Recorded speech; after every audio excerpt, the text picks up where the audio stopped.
সমস্যা আসবে তেমন ইলাজ করতে হবে। আর এই রোগে আমরা মোটামুটি সবাই মারিদ, এটারই যত্ন বেশি নেওয়া দরকার। আমরা যেভাবে শারীরিক পবিত্রতা হাসিলের প্রতি গুরুত্ব দেই, হ্যাঁ, আমাদের আমাদের ওযু, ইস্তেঞ্জা, গোসলের তো মাশাআল্লাহ উপকরণের অভাব নাই। 2 ঘন্টা 3 ঘন্টার গোসল, তারপরে মেকআপ থাকে, তারপরে আবার জামা কাপড়, কসমেটিক্স, মানে মানুষ যেন আমাকে দেখতে সুন্দর বলে আর কি।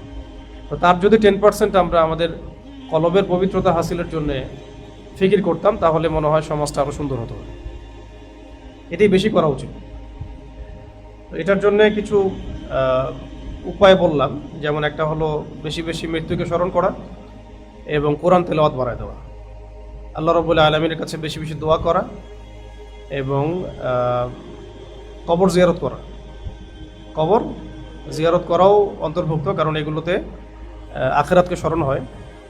ঠিক আছে, দুনিয়াবি আসক্তি থেকে নিজেকে ফারেক রাখা, জিকিরগুলো বাড়ায় দেওয়া, আল্লাহ পাকের জিকিরগুলো বাড়ায় দেয়। এতে করে ইনশাল্লাহ আস্তে আস্তে হৃদয়ের মধ্যে পবিত্রতা আসতে থাকে। আর এর চেয়ে বড় একটা বিষয় আছে, সেটা হলো আল্লাহওয়ালা কোনো বুজুর্গ ব্যক্তির সোহবতে থাকা।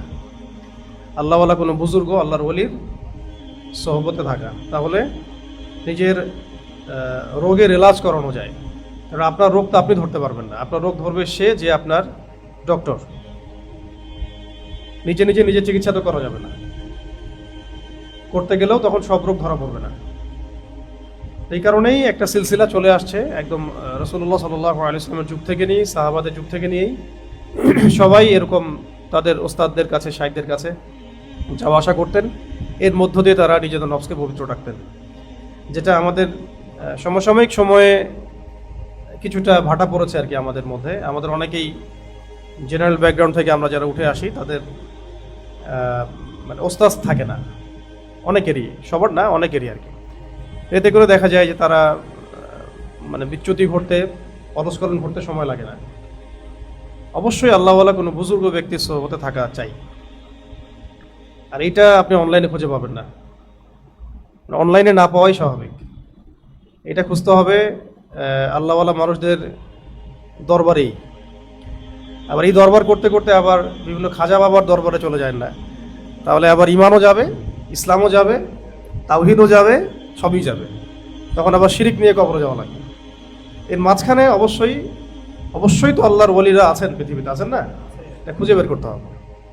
এটা আপনি যদি মূসা আলাইহিস সালামের মতো সফর করতে পারেন, যেমনটা তিনি খিদর আলাইহিস সালামকে পাওয়ার জন্য করেছিলেন, আল্লাহ ইনশাআল্লাহ চান তো মিলাই দিবেন ইনশাআল্লাহ।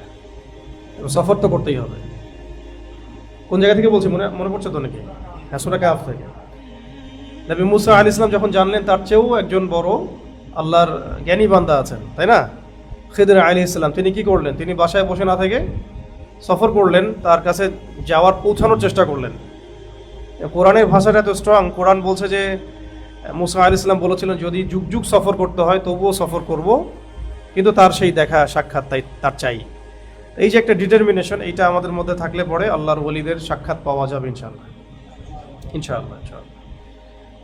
ঠিক আছে, আর নিজেকেও ওলি হওয়ার চেষ্টা করতে হবে। মানুষই তো হবে, যারা আল্লাহর ওলি হয়েছেন তারাও তো মানুষ। তারা যেভাবে হয়েছেন আমরাও যদি মেহনত করি, আল্লাহ চাইলে আমরাও হতে পারবো। তবে সিলসিলা মেনটেন করতে হবে। একা একা তো হুটে হাটে হয়ে যাওয়া যায় না, একটা সিলসিলার দরকার আছে। আল্লাহ পাক আমাদের সবাইকে যেন বাহ্যিক পবিত্রতার সাথে অভ্যন্তরীণ পবিত্রতা হাসিলের তৌফিক দান করেন। এখানে একজন বরেণ্য ওলামায়ে কেরামদের একজন, আমি এই মুহূর্তে নামটা ভুলে গেছি, অনেকদিন আগে বইটা পড়েছিলাম, তুরস্কের একজন শায়েখ আর কি। তো উনি একটা কিতাব পড়েছিলাম ওনার, ওই কিতাবের মধ্যে উনি লিখেছিলেন এইভাবে একটা জায়গায় যে লা ইলাহা ইল্লা আনতা সুবহানাকা ইন্নী কুনতু মিনাজ জালিমিন। এই যে দোয়াটা, আরেকটা দোয়া রব্বি আন্নী মাসসানি আদ-দুররু ওয়া আনতা আরহামুর রাহিমিন, যে দোয়াগুলো নবীগণ পড়েছেন। তো এই দোয়াগুলোর একটা দোয়ার ব্যাখ্যায় লিখেছেন যে যদি মানুষের হৃদয়কে, মানুষের আত্মাটাকে দেহের অবয়ব দেয়া যেত, যদি মানুষের আত্মাটাকে দেহের কাঠামো দেয়া যেত আর দেহকে আত্মার কাঠামো দেয়া যেত, তাহলে এ যুগে এমন বহু মানুষ থাকতেন যাদের সামনে মানুষ যেতে কষ্ট বোধ করতো, লজ্জা বোধ করতো এবং তাদের দেহ থেকে দুর্গন্ধ বের হতো। অনেক গভীর, ডিপ আর কি, কথাটা অনেক ডিপ। মানে যদি আমাদের অনেকের আত্মাটাকে দেহের আকৃতি দেয়া হতো, ঠিক আছে, তাহলে আয়নার সামনে দাঁড়ালে আমরা নিজেরাই আটকে উঠতাম আমাদের দেহটাকে দেখে, আর আত্মাটা এতটাই কলুষিত।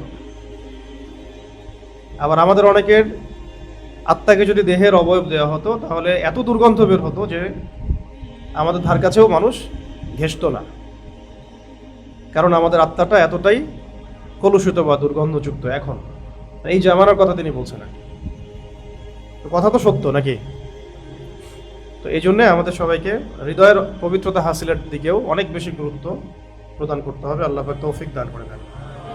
2 নাম্বার হচ্ছে অসহায় মিসকিনদেরকে খাদ্য দেয়া, অসহায় মিসকিনদেরকে খাবার দেয়া। আর যুল হিজ্জার যে আমলগুলো আছে এটা নিয়ে আমরা ইনশাল্লাহ আলোচনা করব আগামী পরশু।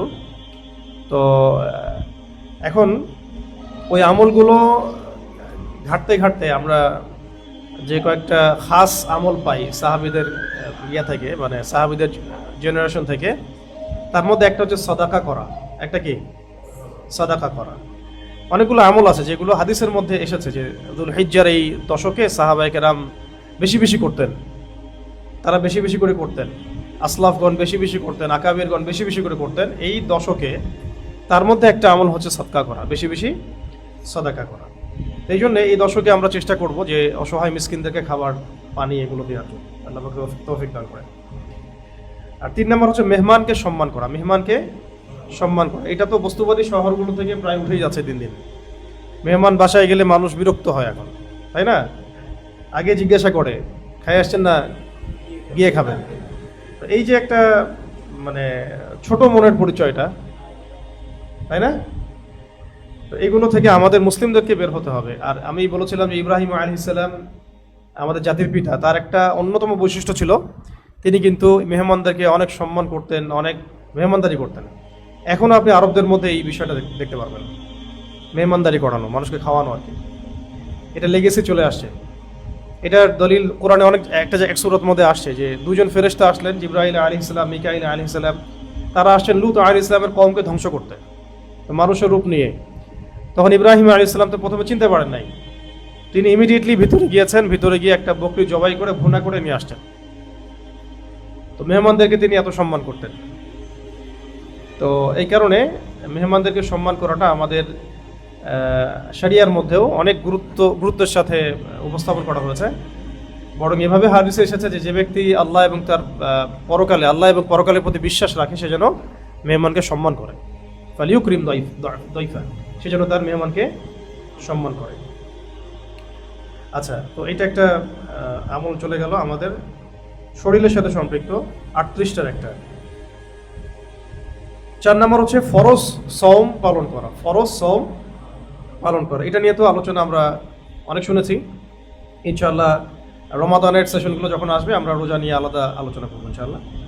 আপাতত আমরা এতটুকু জানি যে সওম মানে হচ্ছে শুধু খাবার এবং পানীয় ছেড়ে দেওয়া নয়, বরং আল্লাহ পাকের সমস্ত আদেশ নিষেধ মানা এবং যাবতীয় অশ্লীল, ফাহেসা, মিথ্যা যে বিষয়গুলো আছে, খারাপ, হারাম, এই সব কিছু ছেড়ে দেওয়ার নামই সওম। শুধু খাবার আর পানি ছেড়ে দেওয়ার নাম কিন্তু পরিপূর্ণ অর্থে সওম নয়, ঠিক আছে? 5 নম্বর হচ্ছে নফল সওম পালন করা, নফল সওম পালন করা। নফল সওম, সওমের গুরুত্ব এই কারণে বেশি কারণ সওম আমাদেরকে তাকওয়া এর প্র্যাকটিক্যাল শিক্ষা দেয়। যেমন সওম রাখা অবস্থায় আমরা ইচ্ছা করে পানি পান করি না, খাবারও খাই না, যদিও কেউ দেখছে না, লুকিয়ে কিন্তু খেতে পারি কিন্তু খাই না। এইটা ট্রেনিং হচ্ছে সওমের মধ্যে। এই জিনিসটাই মানে আল্লাহ কনসিয়াসনেস, আল্লাহ পাক আমাকে দেখছেন, শুনছেন, এই যে চেতনাটা, এইটা জীবনের প্রত্যেকটা ক্ষেত্রে বাস্তবায়ন করার নামই হতো তাকওয়া, তাই না? তো এটার প্র্যাকটিসটা হয় কোথায়? সওম রাখলে হয়। এটা প্র্যাকটিসটা কোথায় হয়? সওম রাখলে হয়। এই কারণে ফরজ সওম পালন করা এবং নফল সওমগুলো পালন করা। আরেকটা বিষয় হলো যুল হিজ্জার এই দশকের সাহাবায়ে কেরামদের অন্যতম একটা আমল ছিল, তারা সওম রাখতেন। তারা এই দিন অনেকে তো 10টাই রাখতেন, হ্যাঁ, আর কমসে কম আরাফার সওম তো রাখতেনই অবশ্যই। আরাফার দিনে সওম রাখতেন। বিগত 1 বছর এবং আগামী 1 বছর, এই 2 বছরের গুনাহ মাফ হয়ে যাবে আরাফার দিনে সওম রাখলেন ইনশাআল্লাহ। এটা তো রাখবো ইনশাল্লাহ। আরাফার আগের দিনের শ্রম রাখার চেষ্টা করতে হবে। আর যদি পারেন তাহলে এই আর যে কয়দিন বাকি আছে, 8 দিন বাকি আছে, 9 দিন বাকি আছে, 8-9 দিন না, 8 দিন, 8 দিন, 7-8 দিন হবে না, 8 দিন না, 8 দিন তো 8 দিনের 8টাই রেখে ফেলা যায়। যদি যদি যে কয়দিন আছে আর কি, 7 দিন হলে 7 দিন, 8 দিন হলে 8 দিন, সবগুলো রাখতে পারলো তো আরো ভালো। ঠিক আছে? তো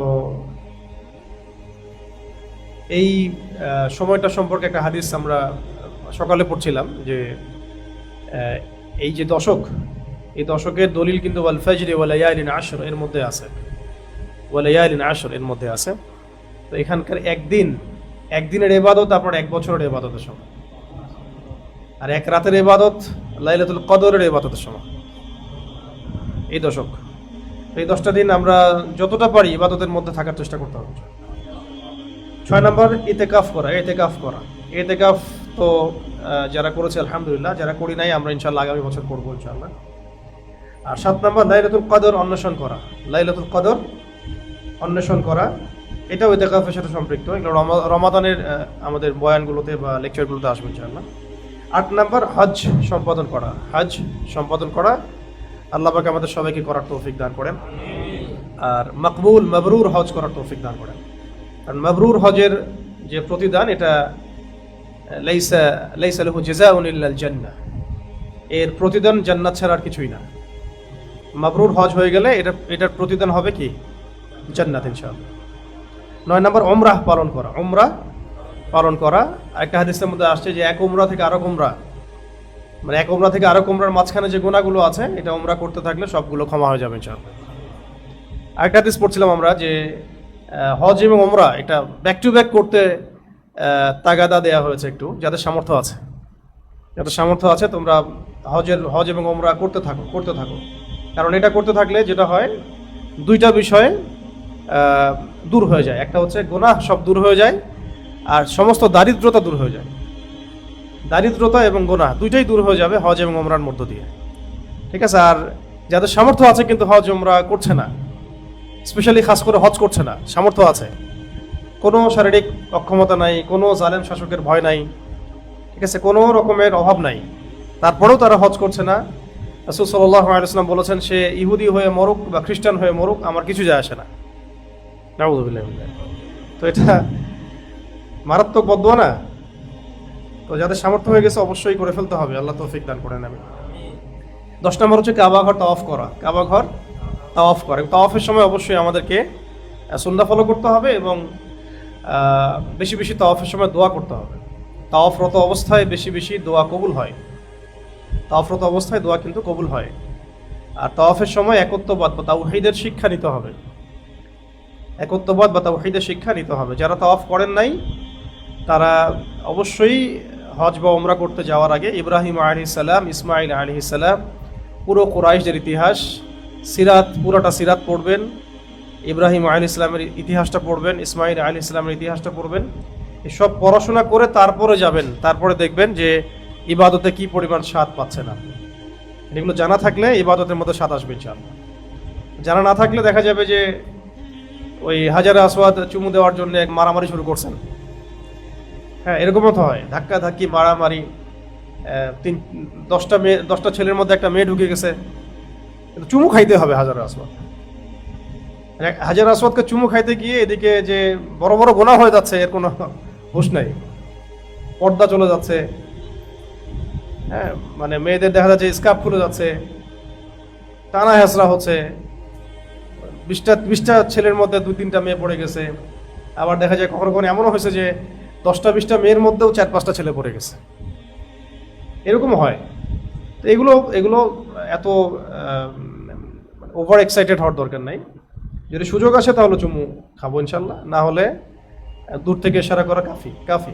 দূর থেকে ইশারা করে চুমু দেওয়া কাফি, যথেষ্ট। তো এই কারণে আমি বলছি যে যারা হজ উমরা করতে যাবেন বা এখনো করেন নাই, করবেন ইনশাল্লাহ, নিয়াত আছে, অবশ্যই সিরাতটা আগে ভালো করে পড়বেন।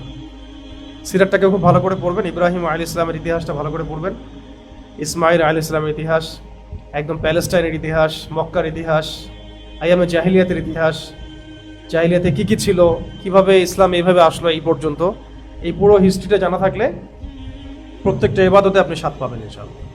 সাফা মারওয়া করতে গেলে আপনি ফিল করবেন কার চেতনায় আপনি করছেন, তাওয়াফ করলে আপনি ফিল করবেন কার চেতনায় করছেন, কাবা ঘর কিভাবে নির্মিত হলো, কে নির্মাণ করলো, কারা নির্মাণ করলো, এটাকে কেন্দ্র করে কি হয়েছিল, আইয়ামে জাহিলিয়াতকে কেন জাহিলিয়াত বলা হয়, এখানে এই চত্বরের মধ্যে এতগুলো মূর্তি কিভাবে ছিল, মূর্তিগুলো ভাঙা হলো কিভাবে, কে ভাঙলেন, কোন চেতনায় আমরা এই পর্যন্ত আসলাম, সেই লা ইলাহা ইল্লাল্লাহকে অনুভব করা যাবে যদি পড়াশোনা করা হয়। আর যদি না করে যান তাহলে ইবাদত হবে, হয়তো কিছুটা স্বাদ কম পাবেন, আল্লাহু আ'লাম বিস-সাওয়াব, তবে পড়াশোনা করে যেতে হবে। 11 নম্বর হচ্ছে, এটা ছিল 11 নম্বর, 10 নম্বর ছিল কাবা ঘর তাওয়াফ করা। 11 নম্বর হচ্ছে দিন এবং ঈমানকে টিকিয়ে রাখার জন্য, দিন এবং ঈমানকে টিকিয়ে রাখার জন্য হিজরত করা। দিন এবং ঈমানকে টিকিয়ে রাখার জন্য হিজরত করা যদি প্রয়োজন হয়, হিজরতের যদি প্রয়োজন হয়। যেমন নবী সাল্লাল্লাহু আলাইহি ওয়াসাল্লাম হিজরত করেছিলেন মক্কা থেকে মদিনায়, তার আগে সাহাবীগণ হিজরত করেছিলেন মক্কা থেকে আবিসিনিয়ায় 2 বার। আবিসিনিয়া কয়বার? আবিসিনিয়ার রাজা কে ছিল? বাদশাহ নাজাশী। কি ইহুদি ছিল না খ্রিস্টান ছিল? খ্রিস্টান ছিল, ভালো খ্রিস্টান ছিল। ঈসা আলাইহিস সালামের প্রতি ঈমান ছিল এবং তাকে তিনি আল্লাহর পুত্র বলে বিশ্বাস করতেন না। ঠিক আছে, তারা অর্থোডক্স খ্রিস্টান ছিলেন, বা আমরা বলতে পারি যে যারা ট্রিনিটিতে বিশ্বাস করে না এমন খ্রিস্টান ছিলেন তারা, তৃত্ববাদে বিশ্বাস করেন না এমন খ্রিস্টান ছিলেন বাদশাহ নাজাশী। পরে তিনি মুসলিম হয়েছিলেন আলহামদুলিল্লাহ। তো এখানে হিজরত হচ্ছে 2 বার, এটা একটা হিজরত, যেমন দিনের জন্য হিজরত করা। আবার রাসূল সাল্লাল্লাহু আলাইহি ওয়াসাল্লাম একবার তায়েফেও হিজরত করেছিলেন তায়েফবাসীর সাহায্য পাওয়ার জন্য। তায়েফবাসী সাহায্য করে নাই তখন, বরং তাকে রক্তাক্ত করে মক্কায় ফেরত পাঠিয়েছিলেন। এরপরে চূড়ান্ত হিজরত হয়েছে কখন? মদিনায়, মক্কা থেকে মদিনায়। এরকম যদি দিন এবং ঈমান টিকিয়ে রাখার প্রশ্ন দেখা দেয় বা অস্তিত্ব সংকট দেখা দেয়, তখন হিজরতের অবশ্যই একটা আমল বা সুন্নত আমাদের সামনে আছে। 12 নম্বর হচ্ছে দিন এবং ঈমান বাঁচানোর জন্য কাফের রাষ্ট্র ত্যাগ করে ইসলামিক রাষ্ট্রে চলে যাওয়া। দিন এবং ঈমানকে বাঁচানোর জন্য প্রয়োজনে কাফের রাষ্ট্রকে ত্যাগ করে ইসলামী রাষ্ট্রে চলে যাওয়া। আর আমাদের এখন তো দেখা যায় ইসলামী রাষ্ট্র থেকে হিজরত করে কাফের রাষ্ট্রে যাওয়াটাকে আমাদের কাছে অনেক বড় ক্রেডিটের বিষয় মনে হয় আর কি। Green card, yellow card, red card, এগুলো করতে করতে দিনের যে লাল কার্ড হয়ে যাচ্ছে, এটা ঠিক নাই, তাই না? তো খুব খেয়াল রাখতে হবে এগুলো আমাদের, যাতে এমন কোনো পরিবেশে আমরা না থাকি যে পরিবেশে আমাদের দিন পালন করার জন্য হুমকি আছে, প্রতিবন্ধকতা আছে বা স্বাধীনতা নাই। এরকম পরিবেশ থেকে এর চেয়ে ভালো হচ্ছে হিজরত করে এমন জায়গায় চলে যাওয়া যেখানে দিনের স্বাধীনতা আছে, দিন পালনে কোনো প্রতিবন্ধকতা নাই, এবং দিন পালনের পূর্ণ যে ইখতিয়ার এটা আমার নিজের হাতে আছে ইনশাআল্লাহ। 13 নম্বর হচ্ছে মানত পূর্ণ করা। মানত বুঝি কি? এমনি মানত করাটা মানে খুব একটা উৎসাহিত করি না আমরা, অনেকে করে আর কি, যে আল্লাহ তুমি যদি আমাকে এটা দাও তাহলে আমি এটা করব, আল্লাহ তুমি যদি আমাকে এটা দিয়ে দাও তাহলে আমি এই 10টা ছাগল কুরবানি দিব। এমনি দেন কুরবানি, আল্লাহর সাথে এইভাবে মানে চুক্তিতে যাওয়ার কি প্রয়োজন আছে? তো মানে মানত করা যায়, জায়েজ, এটা জায়েজ। এবং এটা আবার ওই দরগায় গিয়ে তারপরে কবরের সামনে গিয়ে এগুলো নজর মানত করা যাবে না, এটা শিরক হয়ে যাবে পুরো। এটা তো আবু জেহেলদের কাজ ছিল আর কি। ওরা কিন্তু লাত, উজ্জা, হবল মানতের সামনে মানত করতো, ওখানে নজর করতো, ঠিক আছে, ওখানে নহর করতো, নহর মানে জবাই করতো, পশু জবাই করতো। এইগুলো করা যাবে না।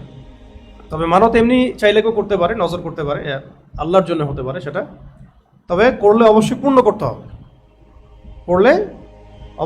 করতে হবে, যে আপনি যদি মানত করেন যে ঠিক আছে আমার ছেলে যদি সুস্থ হয়ে যায় আল্লাহ আমি এই 1 লাখ টাকা দান করবো, তাহলে ওটা পূর্ণ করতে হবে। আপনি মানত করেছেন কার সাথে? আল্লাহর সাথে, আল্লাহ আসলে এটা পূর্ণ করতে হবে, ঠিক আছে। আচ্ছা, 14 নম্বর হচ্ছে ঈমান বৃদ্ধির চেষ্টা করা। ঈমানটাকে বাড়ানোর চেষ্টা করা। যারা মুআতাজিলা তাদের একটা আকীদা হচ্ছে ঈমান বাড়েও না কমেও না, ঠিক আছে। আবার মুরজিয়াদেরও এরকম আকীদা আছে, এমন আকীদা আছে, মুআতাজিল ওদের এরকম আকীদা আছে, রাফিজিদেরও এরকম কিছু আকীদা আছে। তো এমনিতে ঈমান কিন্তু বাড়ে এবং কমে, ঈমান কিন্তু বাড়ে এবং কমে। ইয়াজিদু ফিত তাআ ওয়া ইয়ানকুসু বিল মাসিয়া। ঈমান আপনার ভালো কাজে বাড়বে, আল্লাহ পাকের আনুগত্যপূর্ণ কাজগুলোতে ঈমান বাড়তে থাকবে। আবার আল্লাহ পাকের অবাধ্যতায় পূর্ণ কাজে লিপ্ত হলে ঈমান কিন্তু কমে যাবে। ঈমান কিন্তু বাড়ে এবং কমে, এই আকীদা পরিষ্কার রাখবেন। ঈমান কি হয়? বাড়ে এবং ঈমান কিন্তু কনস্ট্যান্ট না, যে আমার ঈমান যা আবু বকর সিদ্দিকের ঈমান তাই ছিল, এমন না, কোশ্চেন গেল না। তাদের ঈমানের তো এক চুলো আমার ঈমান আসলে হয়নি এখনো। ঈমান বাড়ে এবং কমে, ভালো কাজে ঈমান বাড়ে, খারাপ কাজে ঈমান কি হয়? কমে যায়। ভালো কাজে ঈমান বাড়ে, খারাপ কাজে ঈমান কমে যায়। এটা ভালো করে খেয়াল রাখবেন, ঈমান যেন মানে বাড়ানোর স্তরেই রাখা যায়। এই জন্য বেশি বেশি ভালো কাজে লিপ্ত থাকলে ঈমান বাড়তে থাকবে ইনশাআল্লাহ। আচ্ছা, এটা কিন্তু আবার অনুভব করা যায়, এটা আগে বলি না, আজকে বললাম। এটা কিন্তু অনুভব আপনি নিজেই করতে পারবেন, এটার অনুভব আপনি নিজে করতে পারবেন ইনশাআল্লাহ, যদি আপনি কলবুন সালিমের অধিকারী হয়ে থাকেন, মানে সৎ এবং নিষ্ঠাবান হৃদয়ের অধিকারী হয়ে থাকেন, তাহলে আপনি নিজে অনুভব করতে পারবেন ঈমান বাড়ছে এবং কমছে। আপনার ভিতরের কলব আপনাকে জানান দিবে যে ঈমান কমছে, কমে গেছে, বাড়াও এটাকে, বাড়াও এটাকে, বাড়াও। সে আপনাকে ধাক্কা দিবে, পুশ করবে। যদি হৃদয়ের মধ্যে নূর থাকে কলবের মধ্যে, আপনার কলবই আপনাকে পুশ করবে যে ঈমান কমছে, এটাকে বাড়াও, এটাকে বাড়াও, এটাকে বাড়াও। ঠিক যেমন আমাদের শরীরে কোনো অসুস্থতা দেখা দিলে শরীরের ভিতরে আল্লাহ পাক এমন অনেক উপাদান দিয়েছেন যারা কিন্তু আমাদের ওই ব্যাকটেরিয়াগুলোকে কি করে, মারার চেষ্টা করতে থাকে, তারা নিজেরাই ফাইট করতে থাকে। আল্লাহ পাক শরীরের মধ্যে ওই শক্তি দিয়ে দিয়েছেন আমাদেরকে, যে কোনো খারাপ কিছু ঢুকলে যেন শরীর সেটাকে রিকভার করার জন্য প্রস্তুত থাকে। এবং সায়েন্স নিয়ে যারা পড়েন তারা আরও ভালো বোঝেন এগুলো। আমি ভাঙাচোরা কথা বললাম আর কি। আমি অন্য জায়গা থেকে বলতে যাচ্ছি, আমাদের কলবে যদি নূর থাকে এবং কলব যদি কলবে সালিম হয়, তাহলে ঈমান কমতে থাকলে কলবই জানান দিতে থাকবে যে ঈমান কমছে, ঈমান কমছে, ঈমান কমছে, এটাকে বাড়াও, এটাকে বাড়াও, এটাকে বাড়াও, এমন কিছু করো যাতে পারে, এমন কিছু করো যাতে পারে। এটা আপনাকে পুশ করা হবে। ওই সময় যদি আপনি ওইটাতে সাড়া দেন, তাহলে আপনি এগিয়ে গেলেন, ওটাকে রিকভার করতে পারবেন, ওটাকে আপনি রিকভার করতে পারবেন ইনশাআল্লাহ। এমন কোনো কাজ হয়তো করতে পারবেন যেটাতে আবার ঈমান বেড়ে গেছে ইনশাআল্লাহ। আর যদি দেখা যায় ওই ফাইটে আপনি হেরে যান, তাহলে নফস আপনার উপর বিজয় লাভ করবে এবং শয়তান আস্তে আস্তে আপনার উপর গালেব হয়ে যাবে। এবং এটার অন্যতম একটা অস্ত্র হচ্ছে অলসতা। এর মধ্য দিয়ে শয়তান আমাদের নফসকে গালেব করার চেষ্টা করে। তখন কিন্তু দেখা যায় ঈমানটা কমছে, এটা বুঝতে পারা সত্ত্বেও আপনি কিছু করতে পারছেন। বুঝতে পারছি কথাটা কি? এই কারণে এটার জানান কিন্তু ভিতর থেকে আসবে। ওই সময় আবার সাহসিকতার সাথে নিজেকে ঝেড়ে উঠতে হবে, ঝেড়ে ফেলে উঠে যেতে হবে। ঠিক আছে, হয়েছে, এবার সামনে যাবো। তাহলে দেখবেন ইনশাল্লাহ আপনি ভিতর থেকে আবার ভালো ফিল করছেন। যখন বাড়তে থাকবে আপনি নিজেই ভালো ফিল করতে থাকবেন, তখন আল্লাহর পক্ষ থেকে কলবে সাকিনা নাজিল হবে। সাকিনা মানে প্রশান্তি, হৃদয় শান্ত হয়ে যাবে। এটি কিন্তু আপনি নিজে অনুভব করতে থাকবেন। এগুলোকে কিন্তু কোনো কিছুতে ব্যাখ্যা করার বিষয় না, এগুলো উপলব্ধি করার বিষয়। যদি আপনি বলেন দলিল কোথায়, আমি বলবো দলিলটা আপনার নফস নিজেই দিবে, দলিল আপনার কলব নিজেই, দলিল আপনার নূর নিজেই, আপনার অস্তিত্বই দলিল, আপনার অনুভূতি হবে দলিল। তখন আপনার নিজের যে একটা প্রশান্তি মনে ফিল করবেন, ওটাই দলিল, যেটাকে আপনি কাগজে কলমে ব্যাখ্যা করতে পারবেন না। সব কিছু কাগজে কলমে ব্যাখ্যা করা যায় না, কখনোই যায় না। ঠিক আছে, এবার আসেন, এটা গেল 15টা, কয়টা বললাম? 14টা। 15 নম্বর হচ্ছে কাফফারা আদায় করা। কাফফারা আদায় করা, কাফফারা বুঝি কিনা? অনেক সময় অনেক কাজ হয়ে যায় যেগুলো কাফফারা ওয়াজিব হয়ে যায়, এগুলো আদায় করতে হবে। যেমন ধরেন কেউ যদি ওই যে মিথ্যা কসম করে ফেলে, তাহলে কাফফারা, সবচেয়ে সহজ কাফফারা কি? 3টা রোজা রাখবে। কয়টা রোজা? 3টা রোজা রাখবে যদি মিথ্যা কসম করে ফেলে। অনেকে করে ফেলে না, ব্যবসায়ীরা তো বেশি করে এগুলা, তাদের অনেক কাফফারা আছে। অথবা এই 10 জন মিসকিনকে খাওয়াইতে হবে 2 বেলা, মধ্যম মানের খাবার, যেটা আমরা আমাদের আহালদেরকে খাওয়াই। অথবা দাসমুক্ত করা, অনেক কাফফারা আছে। এই কাফফারাগুলো যদি আমাদের থেকে থাকে, আমাদেরকে আদায় করতে হবে। আল্লাহ পাক তৌফিক দান করেন, আমিন। আর একটা বলছিলাম যে একাধিক ব্যক্তির সাথে সম্পৃক্ত হলো 6টা। এই 15টা কার সাথে সম্পৃক্ত? একক ব্যক্তির সাথে। এগুলো কিসের অন্তর্ভুক্ত? ঈমানের শাখা। ঈমানের শাখাগুলো কয় ভাগে ভাগ করেছি আমরা? 3 ভাগে।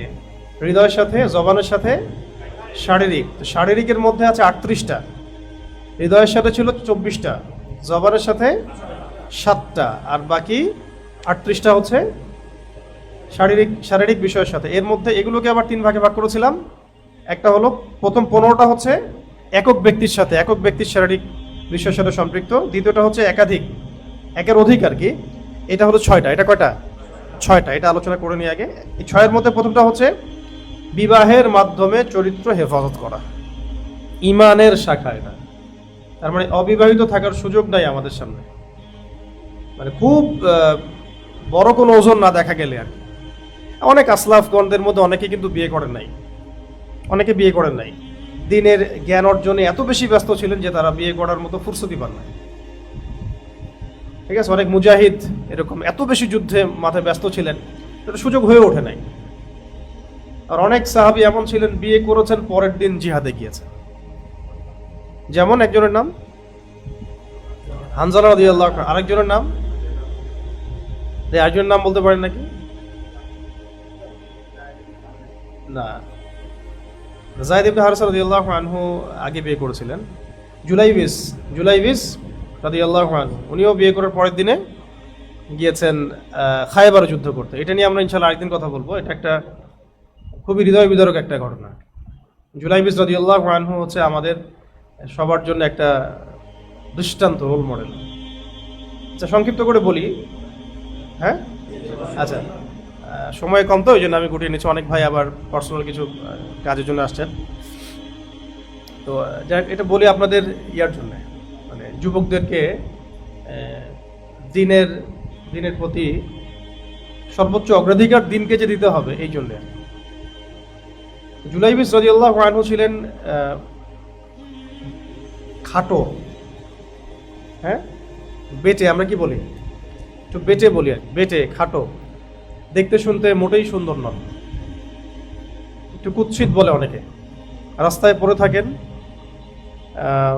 একেবারেই দরিদ্র, নিঃস্ব, অসহায়, কিচ্ছু নাই তার।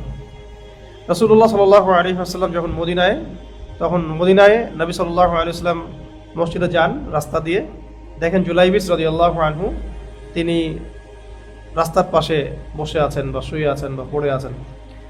নবী সাল্লাল্লাহু আলাইহি ওয়াসাল্লাম বলেন যে, ইয়া জুলাইবিস, হে জুলাইবিস, তুমি কি বিয়ে শাদী করবা না?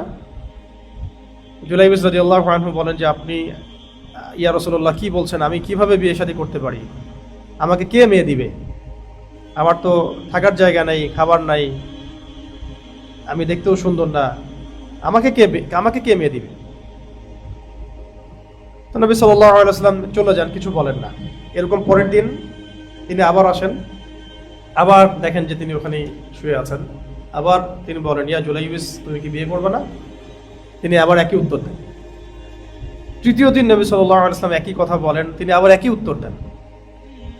তিনি তৃতীয় দিন বলছিলেন যে, আপনি কি আমার সাথে মশকরা করছেন নাকি? আমাকে কে বিয়ে করবে? তখন তৃতীয় দিন নবী সাল্লাল্লাহু আলাইহি ওয়াসাল্লাম বলেন যে, তুমি অমুক আনসারী সাহাবীর বাসায় যাও, সেখানে বিবাহযোগ্য একজন পাত্রী আছে, তার কাছে গিয়ে বলো যে আমি মুহাম্মদ সাল্লাল্লাহু আলাইহি ওয়াসাল্লামের পক্ষ থেকে বিয়ের প্রস্তাব নিয়ে আসছি। রাসূল সাল্লাল্লাহু আলাইহি ওয়াসাল্লাম বলেছেন আপনাদের মেয়েকে আমার সাথে বিয়ে দিতে। তখন তিনি যান ওই আনসারী সাহাবীর বাসায় গিয়ে এই কথা বলেন, আর সেই পাত্রীর মা একটু সেইভাবে রিয়্যাক্ট করেন যেভাবে আমাদের পরিবারগুলো রিয়্যাক্ট করে থাকে আর কি বলছো তুমি বিয়ের প্রস্তাব নিয়ে আসছো, তুমি কি খাওয়াবা মেয়েকে, রাখবা কোথায়? তোমার তো নিজেরই থাকার জায়গা নেই, পড়ার জায়গা নেই, তুমি আমার মেয়েকে কিভাবে সুখে রাখবা? এই ধরনের একটা উত্তর আসছিল আর কি। তাকে ফিরিয়ে দেওয়া হচ্ছে এবং তাকে ফিরিয়ে দেওয়া হয়েছেও, কিন্তু ভিতর থেকে সেই মেয়ে এই কথা শুনছে, বাইরের কনভারসেশন, তার মায়ের সাথে কি কথা হচ্ছে, বাবার সাথে কি কথা হচ্ছে, জুলাইবিস রাদিয়াল্লাহু আনহু। তখন সেই মেয়ে ভিতর থেকে আওয়াজ দিয়ে বলেছিলেন, মহিলা সাহাবী, যে প্রস্তাব রাসূল সাল্লাল্লাহু আলাইহি ওয়াসাল্লাম নিয়ে এসেছেন সেই প্রস্তাব ফিরিয়ে দেওয়ার সাধ্য আমাদের নাই, আমি এই বিয়েতে রাজি আছি। বাবা মা রাজি নাই, কে রাজি? মেয়ে বলছে আমি রাজি আছি, আম্মা আব্বা আমি তার সাথেই বিয়ে করব। পরে মা বাবা রাজি হলেন, বিয়ে দেওয়া হলো, বাসর হলো, এবং বাসর রাতের পরের দিন সকালবেলা আপনার জিহাদের এলান হচ্ছে মদিনার মধ্যে, যে হে মুসলিমরা, আমাদেরকে খায়বারে যেতে হবে, খায়বার ইহুদিদেরকে সমূলে উৎপাটিত করতে হবে। এটা একটা বড় যুদ্ধ ছিল খায়বারের, এবং একদম ম্যাসিভ ব্যাটল, যেটা ডিসাইসিভ ব্যাটল। ইট ওয়াজ এ ডিসাইসিভ ব্যাটল অলসো, মানে এটা পুরা ইহুদিদের সাথে আমাদের একটা ডিসাইসিভ ব্যাটল ছিল। এই ব্যাটলের পরেই ইহুদিদের অস্তিত্ব এখান থেকে আমরা উচ্ছেদ করে দিয়েছিলাম পুরা জাজিরাতুল আরব থেকে, ওদের অস্তিত্বের বাকি ছিল না। এবং এই যুদ্ধের পরে মুসলিমদের এত বেশি গনিমতের মাল এসেছিল, যেটা ইকোনমিক্যালি মুসলিমদেরকে অনেক অনেক সমৃদ্ধির জায়গায় নিয়ে গিয়েছিল। সবচেয়ে বড় আনন্দের সংবাদগুলোর মধ্যে একটা ছিল এটা, খায়বার যুদ্ধ জয়। ওই যুদ্ধে আপনারা জানেন, ইতিহাসটা পড়ে নেবেন, খায়বারের যুদ্ধ অনেক লম্বা ইতিহাস। এখানে অনেকগুলো দুর্গ ছিল তাদের, 8-10টার মতো। নাইম দুর্গ একটা ছিল, অজেয়, জয় হচ্ছিল না। ওদের একটা বড় সৈন্য ছিল, বীর, তার নাম মারহাব, যে একাই প্রায় 20-30 জনের সাথে লড়াই করতে পারত। তো নবী সাল্লাল্লাহু আলাইহি ওয়াসাল্লাম রাতের বেলা বলছিলেন যে আগামীকাল সকালবেলা আমি এমন একজনের হাতে পতাকা দিব, যার হাতে ইনশাআল্লাহ আল্লাহ পাক এই দুর্গগুলো জয় করাবেন। সবাই আশা করছিল, ইনক্লুডিং আবু বকর সিদ্দিক রাদিয়াল্লাহু আনহু, ওমর ইবনে খাত্তাব, যে আমি হব সেই সাহাবী যার হাতে আল্লাহ পাক এটা জয় করাবেন ইনশাআল্লাহ। নবী সাল্লাল্লাহু আলাইহি ওয়াসাল্লাম বলেছিলেন যে তাকে আমি ভালোবাসি, আল্লাহও ভালোবাসেন, এবং সেও আল্লাহকে ভালোবাসে, তার রাসূলকে ভালোবাসে সাল্লাল্লাহু আলাইহি ওয়াসাল্লাম। পরের দিন ফজরের নামাজের পরে নবী সাল্লাল্লাহু আলাইহি ওয়াসাল্লাম আলী রাদিয়াল্লাহু আনহুকে খুঁজতে লাগলেন, আলী ইবনে আবি তালেব কোথায়, আলী ইবনে আবি তালেব কোথায়। তাকে বলা হলো যে আলী রাদিয়াল্লাহু আনহুর চোখ উঠেছে, চোখে অসুস্থতা হয়েছে। বলা হলো তাকে ডেকে নিয়ে আসো। আলী রাদিয়াল্লাহু আনহুর সম্পর্কে তো বড় অপেক্ষা রাখেন, আপনারা জানেন। আলী হায়দার বলা হয়, আল্লাহ পাকের সিংহ, আসাদুল্লাহ। তো তিনি আসলেন, তার চোখ উঠে গেছে, ফুলে গেছে, লাল হয়ে গেছে। নবী সাল্লাল্লাহু আলাইহি ওয়াসাল্লাম তার লালা মোবারক বের করে তার চোখে লাগিয়ে দিলেন। চোখ তো ভালো হলোই, তিনি বলছেন যে এর আগে আমি এই চোখে যা দেখতাম না তাও দেখছি। এতটাও ভালো হয়ে গেছে যে এর আগে এই চোখে যা সমস্যা ছিল, আমি এই চোখের চেয়ে চোখে বেশি দেখতে পারছি। তাকে পতাকা দেওয়া হলো এবং বলা হলো যে তুমি খায়বারে যাও, প্রথমে তাদেরকে ইসলামের দাওয়াত দিবে। তখনই হাদিসটা বলা হয়েছে, ইয়াহদি আল্লাহু বিকা রাজুলান ওয়াহিদান খায়রুল লাকা মিন হুমুরিন নাম। যদি তোমার দ্বারা আল্লাহ পাক একজন ব্যক্তিকেও ইসলামের পথে হেদায়েত দেন, এটা তোমার জন্য লাল উট কুরবানির চেয়ে বেশি নাকি হবে। যদি তারা ইসলাম কবুল না করে, জিজিয়া দিয়ে থাকবে, জিজিয়া ট্যাক্স দিয়ে থাকবে আমাদের আন্ডারে। যদি সেটা না করে তাহলে যুদ্ধ করবে। তখন মারহাব বেরিয়ে আসে। মারহাব এই আস্ফালন দেখাতে থাকে। বলা হচ্ছে যে সে প্রচণ্ড বেগে আলী রাদিয়াল্লাহু আনহুকে আক্রমণ করছিল। তো আলী রাদিয়াল্লাহু আনহুর এক পর্যায়ে হাতের ঢালটা পড়ে গেছে। একটা তো ঢাল, এক হাতে তরবাল ছিল, ঢালটা পড়ে গেছে। আলী রাদিয়াল্লাহু আনহুকে আল্লাহ পাক এত শক্তি দিয়েছিলেন যে খায়বারের যে দুর্গের যে কপাট আছে, দরজার মধ্যে একটা কপাট থাকে, সেই কপাটটা খুলে তিনি ঢাল হিসাবে ব্যবহার করেছেন ওই সময়, বাম হাত দিয়ে। পরে মারহাবের মাথায় তিনি একটা আঘাত করেছিলেন, সেই আঘাতটা লাগছে মাথার মাঝখানে, তরবালটা গেঁথে গেছে মাটিতে এইভাবে। আর আলী রাদিয়াল্লাহু আনহু তরবারের আঘাতে মারহাবের দেহটা 2 খণ্ড হয়ে গেছে। এরপরে যুদ্ধ শুরু হয়। তো যুদ্ধ শুরু হওয়ার পরে মানে মারাত্মক যুদ্ধ হয়েছে, এবং ইহুদিদের প্রায় 95 জন ওই সময় মানে মারা যায়, নাউজুবিল্লাহ, মারা যায়, জাহান্নামে যায়।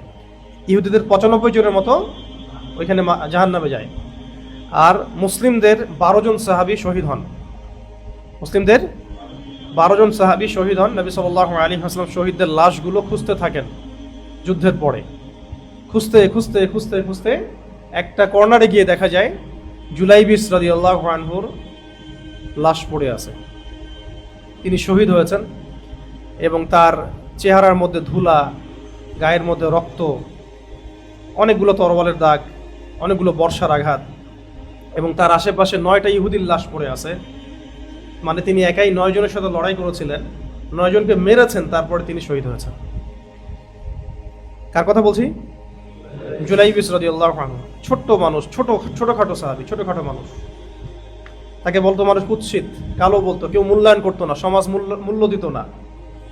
তাকে মেয়ে দিতে চাচ্ছিল না মানুষ। তার টাকা ছিল না, বাড়ি ছিল না, গাড়ি ছিল না, কিছুই নাই।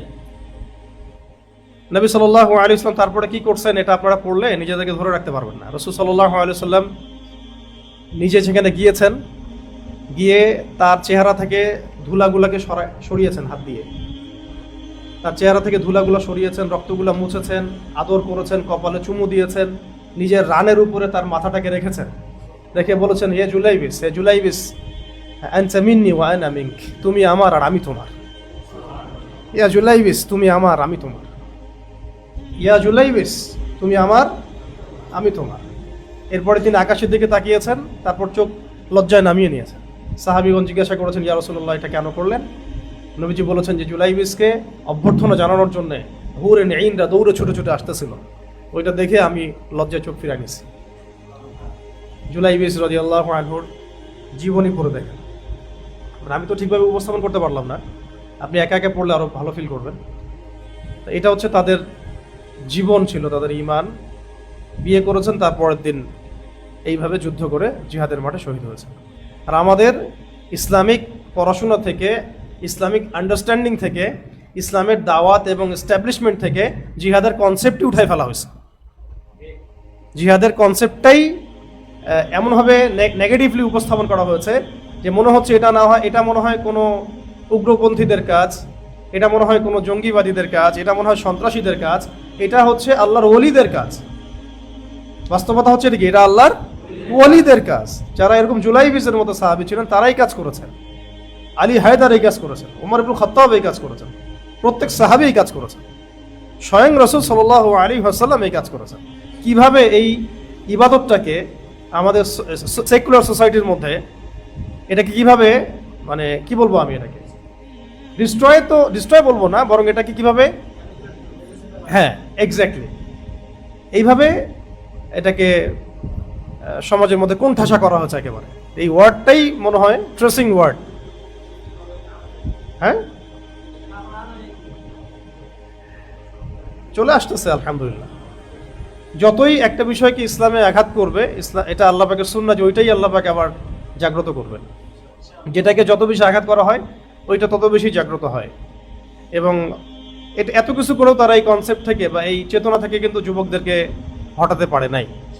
সবার হৃদয়ের মধ্যে এটা আছেই, হয়তো সেটা সঠিক সময় এবং সঠিক সুযোগ, সঠিক তরিকার অপেক্ষা করছে মানুষ, এতটুকুই আর কিছু। এখনো সারা বিশ্বে যা হচ্ছে ইসলামের বিজয়গুলো, সেগুলো দাওয়াত এবং জিহাদের মধ্য দিয়েই হচ্ছে, সেগুলো দাওয়াত এবং জিহাদের মধ্য দিয়েই হচ্ছে। পশ্চিমা কোনো তন্ত্রমন্ত্র দিয়ে সারা ওয়ার্ল্ড ওয়াইড ইসলামের কোনো বিজয় হচ্ছে না। এটা স্পষ্ট আমাদের চোখের সামনে, এটা আমাদের চোখের সামনে স্পষ্ট। পশ্চিমা তন্ত্রমন্ত্র দিয়ে আপনি প্যালেস্টাইন সমস্যার সমাধান করতে পারবেন না। আপনি ডেমোক্রেসি দিয়ে প্যালেস্টাইন সমস্যার সমাধান করতে পারবেন না, আল-আকসা সমাধান করতে পারবেন না, সেকুলারিজম দিয়ে পারবেন না, টু স্টেট নেশন দিয়ে পারবেন না, ওখানে কোনো কমিউনিজম দিয়ে পারবেন না, জাতীয়তাবাদ দিয়েও পারবেন না, ওই প্যালেস্টাইনের ফ্ল্যাগ দিয়ে এই সমস্যার সমাধান হবে না। এটা হবে দাওয়াত এবং জিহাদের মধ্য দিয়েই, লা ইলাহা ইল্লাল্লাহ মুহাম্মাদুর রাসূলুল্লাহর মধ্য দিয়েই। এরকমই ওয়ার্ল্ডের যেখানেই মুসলিমরা বিজয় লাভ করবে, এটাই তরিকা। জুলাইবিস রাদিয়াল্লাহু আনহুর জীবনীটা বাসায় গিয়ে একটু পড়ে দেখবেন আজকে। আমি কথাটা কোত্থেকে বললাম, এই যে বিবাহের মাধ্যমে চরিত্রকে হেফাজত করা। অনেক সাহাবী এমন ছিলেন যারা বিয়ে করার পরের দিন যুদ্ধে চলে গিয়েছেন। হানজালা রাদিয়াল্লাহু আনহুর ইতিহাসও আপনারা জানেন, আরেকদিন আলোচনা করবো ইনশাআল্লাহ। আর অনেক আসলাফ ছিলেন যারা বাধ্য হয়ে কখনো কখনো বিয়ে করেন নাই। তবে এটা কিন্তু আমরা উৎসাহিত করি না এই যুগে, কখনোই না, কারণ এই যুগটা ফিতনার যুগ। যে কোনো সময়ে মানে পদস্খলন হতে পারে এমন একটা যুগ। এই যুগটা পর্নোগ্রাফির যুগ, ফ্যামিনিস্ট রেভলিউশনের যুগ। এটা কিসের যুগ? ফ্যামিনিস্ট রেভলিউশনের যুগ। মানে মেয়েরা, আপনি বাইরে গেলে মেয়ে দেখতে পারবেন অহরহ অ্যাভেলেবল, ডানে বামে। এটা তো আপনি ইভেন আমার মনে হয় আইএমএ জাহিলিয়াতেও এটা দেখতে পারবেন না। আইএমএ জাহিলিয়াতেও মনে হয় এরকম ফ্যামিনিস্ট রেভলিউশন ছিল না। ওখানে কন্যা সন্তানকে জীবন্ত দাফন করা হতো। তো এটা তো চূড়ান্ত লেভেল। মেয়েদেরকে কেন্দ্র করে সমাজটা এমনভাবে সমস্যায় জর্জরিত হচ্ছিল, কোন পিতা চিন্তা করছিলেন যে আমার মেয়ে বড় হলে কি হবে, আমার মেয়ে হয়েছে, এই মেয়ে না জানি আবার চরিত্র হেফাজত করতে পারবে কিনা, সে আবার দাসী হয়ে যাবে কিনা, তাকে আবার কোনো জায়গায় দেহ ব্যবসা করতে হবে কিনা, সমাজ তাকে মূল্য দিবে কিনা। বিবাহ তো নাই তখন, আমি জাহিলিয়াতে কোনো ভালো সিস্টেম নাই বিবাহের, সম্পত্তির অধিকারও ঠিক মতো দেওয়া হয় না। মেয়ে একটা বোঝা হয়ে গেছে ওই সময় না, একটা বোঝা হয়ে গেছে। এই বোঝা থেকে ছুটকারা পাওয়ার জন্য অনেকেই জীবন্ত দাফন করে ফেলছেন মেয়ে সন্তানকে। ইসলাম সেই জায়গা থেকে মেয়েদেরকে নিয়ে এসে একেবারে কি বলবো সম্মানের সর্বোচ্চ স্তরটা দিয়েছে। এটা আপনার অর্থের দিক থেকে, সম্পত্তির দিক থেকে, অধিকারের দিক থেকে, ভালোবাসার দিক থেকে, মহব্বতের দিক থেকে, সম্মানের দিক থেকে, ডিগনিটির দিক থেকে। আর সেখান থেকে আবার বের করে তারা ফ্যামিলিস্ট রেভলিউশন থেকে মেয়েদেরকে আবার ওই আইএমএ জাহিলিয়াতের কবর দেওয়ার জায়গায় নিয়ে যাচ্ছে। এর চলতে থাকলে তো কয়েকদিন পরে অনেক পিতামাতা এভাবে চিন্তা করবে যে মেয়ে বড় হলে এরকম যদি হয়, ওই রকম যদি হয়, আবার সমকামিতার যুগ, পর্নোগ্রাফির যুগ, আবার এদিকে বেশ্যাবৃত্তিকে উস্কে দেওয়া হচ্ছে, ধর্ষণ হচ্ছে, দেধারছে, কোনো বিচার হচ্ছে না। তারপরে আপনার এখন ট্রান্সের যুগ। এর চেয়ে ভালো তো দাফন করে দিই। আপনারা তো ওই যুগে নিয়ে যাচ্ছেন মেয়েদেরকে, এখন আবার আস্তে আস্তে মেয়েদেরকে ওই যুগে ফিরাই নেওয়ার চেষ্টা করা হচ্ছে। আর এটাকে নাম দেওয়া হচ্ছে ফ্যামিলিস্ট রেভলিউশন। অলরেডি তাদের হৃদয়টাকে তো, আমরা আত্মাটাকে তো ধ্বংস করেই ফেলেছি। সম্মান তো দেহকে সম্মান দেওয়ার নাম না, সম্মান হচ্ছে আত্মাকে সম্মান দেওয়ার নাম। সম্মান মানে কি? একটা মানুষের পুরো ব্যক্তিত্বকে সম্মান দেয়া, শুধু দেহকে সম্মান দেয়া বা শুধু দেহকে সম্মান দেয়া বা তার সৌন্দর্যকে সম্মান দেয়া না। তো সম্মান দেয়া মানে কি? তার আত্মাকে সম্মানিত করা, তার নফসকে, তার মানে পুরো অস্তিত্বকে সম্মানিত করা। তো আমরা তো দেখছি বাইরের চোখ দিয়ে।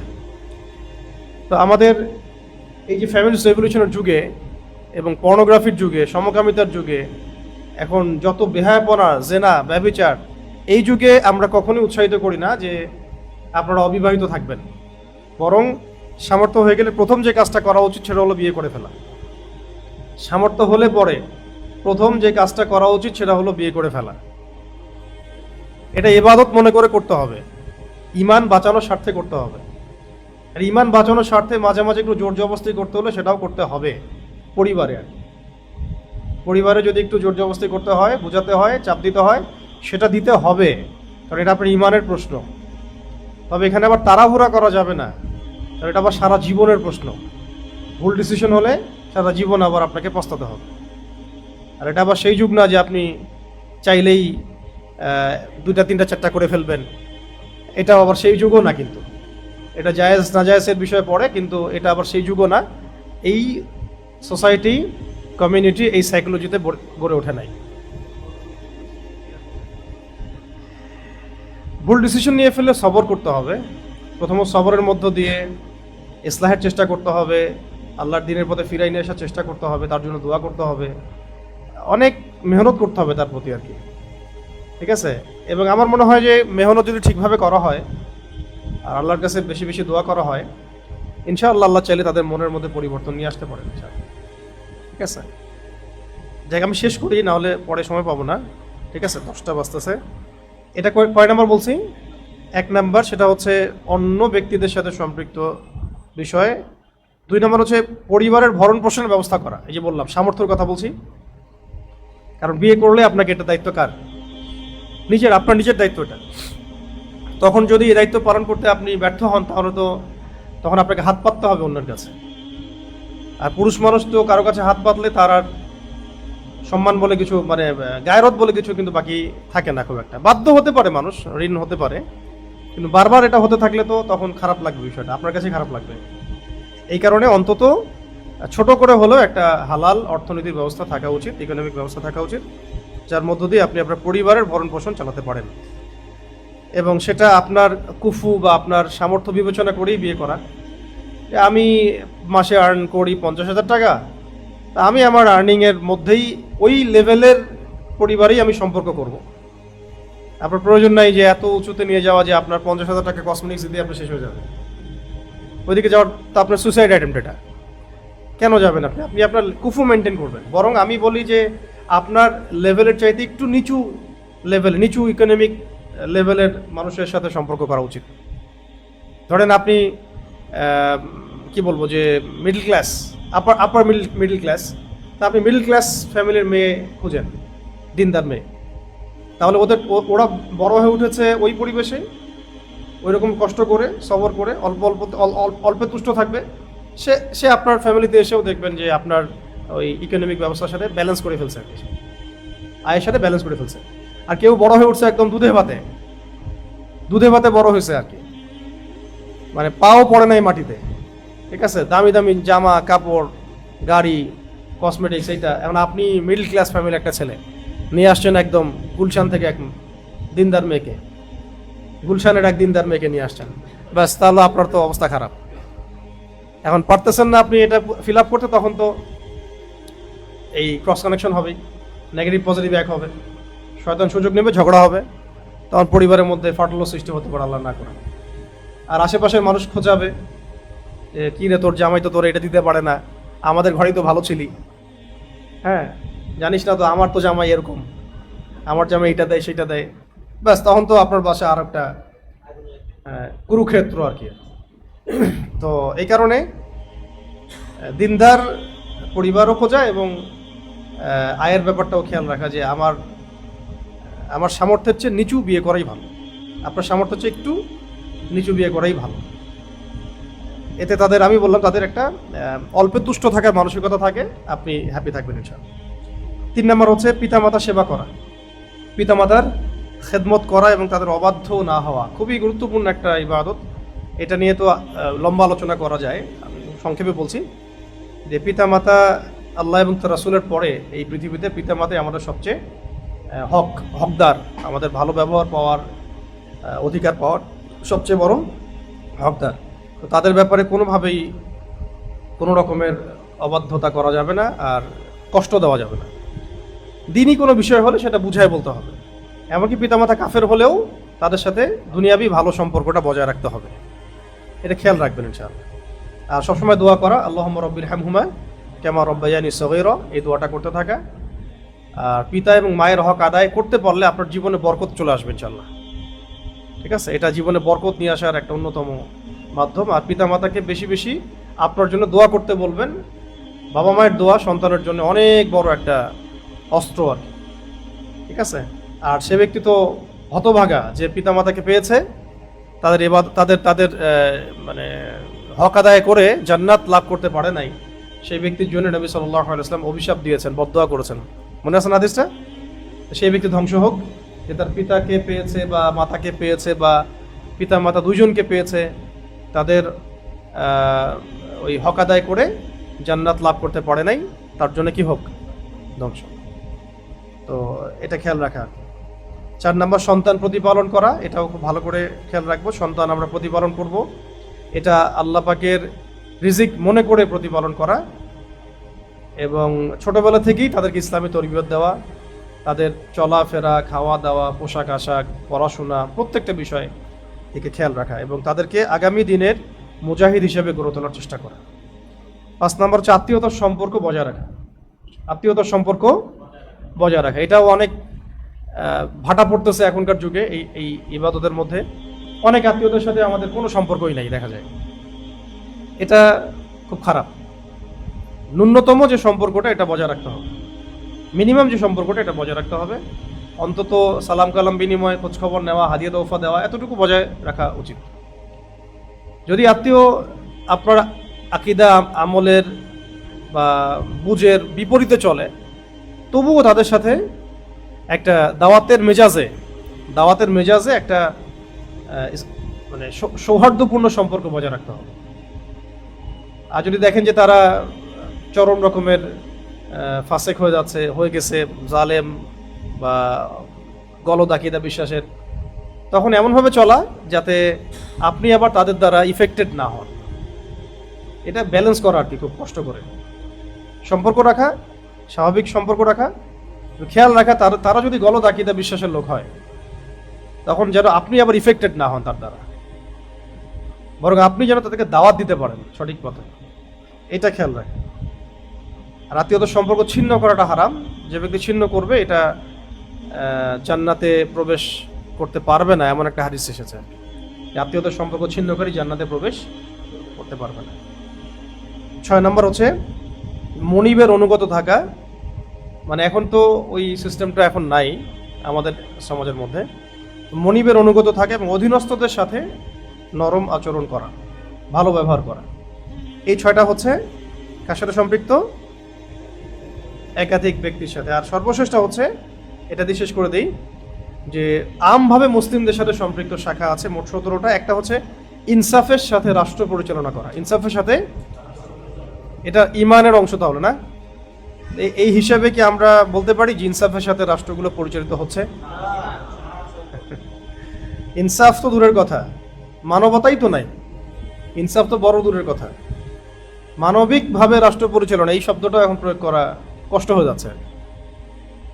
প্রত্যেকটা ডিপার্টমেন্ট এমনভাবে করাপ্টেড, এমনভাবে খেয়ানত হচ্ছে, এত বেশি জুলুম হচ্ছে, এত বেশি পরিবারতন্ত্র চলে আসছে, এত বেশি মামা চাচা এই তন্ত্র চলে আসছে আর কি।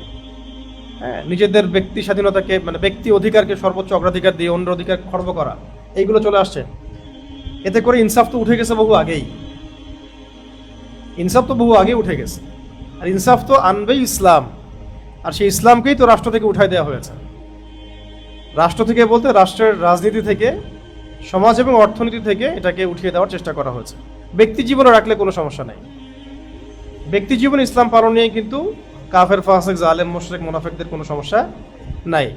কিন্তু এটাকে যখন আপনি সামাজিক, অর্থনৈতিক এবং রাষ্ট্রীয় তিনটা ক্ষেত্রে, সামাজিক, অর্থনৈতিক, রাষ্ট্রীয় এই তিনটা ক্ষেত্রে আপনি প্রয়োগ করার চেষ্টা করবেন, তখনই সেকুলারদের, রামবাম প্রগতিশীলদের, কাফের, ফাসিকদের, জালেমদের, মুরতাদদের, মুনাফিকদের সমস্যা শেষ নাই।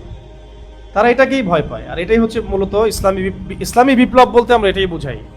ব্যক্তি জীবনে বিপ্লব তো আছেই, এর সাথে সামাজিক, অর্থনৈতিক এবং রাজনৈতিক অঙ্গনে বিপ্লবটাই পরিপূর্ণ ইসলামী বিপ্লব। ওইদিকে আমাদেরকে যাওয়ার মানসিকতা রাখতে হবে। আল্লাহ পাক তৌফিক দান করুন।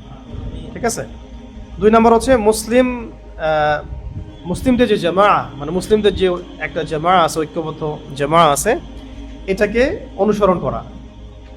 মানে এটা এমন না যে একটা নামেই বৃহত্তর একটা জামা থাকতে হবে। মুসলিমদের যে ঐক্য বা কমিউনিটি, এটাকে ছিন্ন না করা বা এটাকে ভেদ করে একা একা জীবনযাপন না করা, জামায়াতের মধ্যেই থাকা, মুসলিমদের জামায়ার মধ্যেই থাকা, ঐক্যের মধ্যেই থাকা। আর 3 নম্বর শাসকদের আনুগত্য করা। তো শাসকদের আনুগত্য করা, কোন শাসক? নেতানিয়াহুর মতো শাসক? মোদির মতো শাসক? কাদের মতো শাসক? যেই শাসক জনগণকে কোরআন এবং সুন্নাহর দিকে পরিচালিত করবে, যেই শাসক জনগণকে ইনসাফের দিকে, ন্যায়ের দিকে পরিচালিত করবে, যেই শাসক জনগণকে ধরেন যে জুলুম করবে না, হ্যাঁ, তারপরে সমাজে দুর্নীতিকে প্রশ্রয় দিবে না, এক কথায় সমাজের মধ্যে ন্যায় প্রতিষ্ঠা করবে যেই শাসক, সেই শাসকের আনুগত্য করা অবশ্যই উচিত, অবশ্যই ফরজ, অবশ্যই ইমানের অংশ। কিন্তু যে শাসক আমাদেরকে কুফরি শেখাবে, শিরিক শেখাবে বা শিরিক করতে বাধ্য করবে, কুফরি করতে বাধ্য করবে, হারাম খাইতে বাধ্য করবে, ইসলামকে সংকীর্ণ করবে, ইসলামকে বিভিন্ন ট্যাগ লাগাই দিয়ে ইসলামকে কোণঠাসা করবে, হ্যাঁ, যে শাসক ইহুদিদেরকে সার্ভ করবে, খ্রিস্টানদেরকে সার্ভ করবে, মুশরিকদেরকে সার্ভ করবে, ওদের দাসত্ব করবে এবং জাতিকে ওদের দাসত্বে বাধ্য করবে, ওই শাসককে কি আনুগত্য করতে হবে? আসলে এটাই তো একটা গুরুত্বপূর্ণ প্রশ্ন। এখনকার সমাজে তো এটাই গুরুত্বপূর্ণ একটা প্রশ্ন। যদি এদের আনুগত্য করতেই হয়, তাহলে আবু জেহেলদেরও আনুগত্য করা তাহলে জায়েজ ছিল নাকি? বলেন। এখন আমাদের কাজ তাদেরকে প্রথমত দাওয়াত দেয়া। যদি উপরে ফেরাউন বসে থাকে, তবুও তো দাওয়াত তো দিতে হবে নাকি? ওটা তো একটা সুন্নাহ। দাওয়াত দেয়া, এটা সত্য স্পষ্ট করা, ইসলামের বিষয়গুলো পরিপূর্ণভাবে উপস্থাপন করা, সামাজিক শক্তি অর্জনের চেষ্টা করা। ভালোই ভালো যদি দাওয়াত কবুল করে তারা রাষ্ট্রের মধ্যে ইসলামিক এই বিষয়গুলো ফিরাই নিয়ে আসে, তাহলে তো ভালো। তখন তো আসলে কড়া ভাষা প্রয়োগ করারও কোনো প্রয়োজন নাই। কিন্তু যদি বিপরীত অবস্থা তাদের থাকে এবং এটার উপর তারা অটল থাকে, তাহলে পরিস্থিতি বলে দিবে কি করতে হবে। এটা মাথায় রাখার। হ্যাঁ, ইনশাআল্লাহ অবশ্যই। মানুষের মধ্যে ঝগড়া বিবাদ মিটায় দেওয়া। 4 নম্বর, মানুষের মধ্যে ঝগড়া বিবাদ মিটায় দেওয়া। মানুষের মধ্যে ঝগড়া বিবাদ মিটায় দেওয়া, ইসলাহ করে দেওয়া, খুব গুরুত্বপূর্ণ কাজ। গুরুত্বপূর্ণ না? আর গণতন্ত্র কি করে জানেন? মানুষের মধ্যে ঝগড়া উস্কায় দেয়। ইমানের অংশ হচ্ছে মানুষের মধ্যে ঝগড়া মিটায় দেওয়া। আর ডেমোক্রেসির সুন্নত হচ্ছে বিশ্বব্যাপী জাতির মধ্যে জাতিগত সহিংসতা উস্কে দেওয়া। এটা হচ্ছে ওর সুন্নাত। আপনি খেয়াল করে দেখেন, যেখানেই সেটা প্রতিষ্ঠা করতে গিয়েছে সেখানেই জনগণের মধ্যে ফাসাদ লেগে গেছে। যেমন ধর একটা এক্সাম্পল দিই, আমাদের রাষ্ট্রে ধরেন আমরা আমাদের রাষ্ট্রে মনে করেন যে 10 কোটি মানুষ আছে, ধরেন 10 কোটি মানুষের মধ্যে 5 কোটি একটা রাজনৈতিক দল করে, আর বাকি 5 কোটি আরেকটা রাজনৈতিক দল করে। বা এখানে ভাগ করেন, আপনি 4টা দল আছে মনে করেন, 4টা দলে ভাগ করে দেন। তারা যদি সবাই পরিপূর্ণ মুসলিমও হয়, তারা যদি সবাই পরিপূর্ণ মুসলিম হয়, 5 ওয়াক্ত নামাজ পড়ে, রোজা রাখে, দান সদকা করে, হজ করে, যাকাত দেয়, সব করে, কিন্তু রাজনৈতিক অঙ্গনে যদি এই 10 কোটি মানুষ 4টা-5টা দলে বিভক্ত হয়ে আপনার এই গণতন্ত্র চর্চা করতে থাকে, তাহলে এই পরিপূর্ণ মুসলিম হওয়া মানুষগুলোও কালকে ঝগড়ায় লিপ্ত হবে, হবে কি না? তাহলে এই তন্ত্রটা আমাদেরকে ঝগড়া শিখাচ্ছে না, উস্কাই দিচ্ছে না, ভাই ভাই বিভেদ শিখাচ্ছে না, এমনকি মুসলিমে মারামারি করতে উৎসাহিত করছে। অথচ আমাদের সুন্নাহ হচ্ছে মুসলিমরা একটা জাতি হবে, একজন আমিরুল মুমিনিন থাকবে, একটা শুরা থাকবে, এবং শুরার সাথে পরামর্শ করে আমিরুল মুমিনিন তাদের যোগ্যদেরকে বাছাই করবেন, তাদেরকে নিয়ে রাষ্ট্র চালাবেন।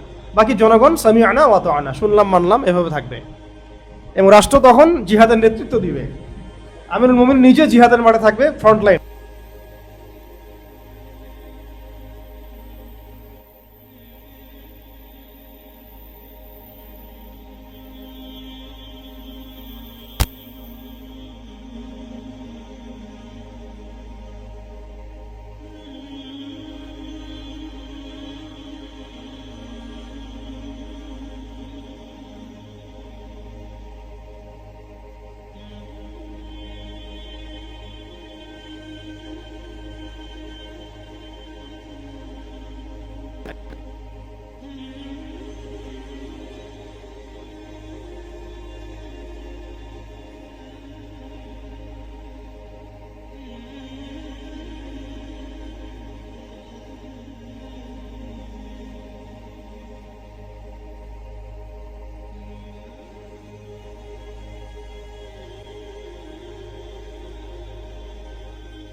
শ্রমিকের অধিকার, এগুলো কি আপনি আনুগত্য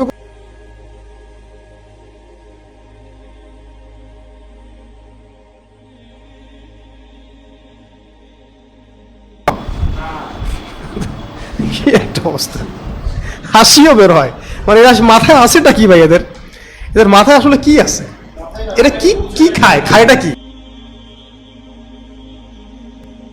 এরা কি আমাদের মতোই ভাত রুটি খায় না অন্য কিছু খায়? আসলে ফ্রিজগুলো খুলে দেখতে হবে কি আছে, গণভবনের জিনিসগুলো আছে নাকি, কি খায় আসলে। স্ত্রীকে কেউ জোর করে কখনো বলেন আপনি? বা স্বামীকে কি স্ত্রী জোর করতে পারে? বা জোর করার প্রশ্ন আসবে কেন এখানে? জোর আমি কাকে করব? যে রাজি হয় না তাকে তো জোর করে মানুষ। স্বামী আহ্বান করলে স্ত্রী রাজি হবে, এটাই তো স্বাভাবিক। স্ত্রী আহ্বান করলে স্বামী রাজি হবে, এটাই স্বাভাবিক। দেখুন জোরের প্রশ্নটাই আসতেছে কেন?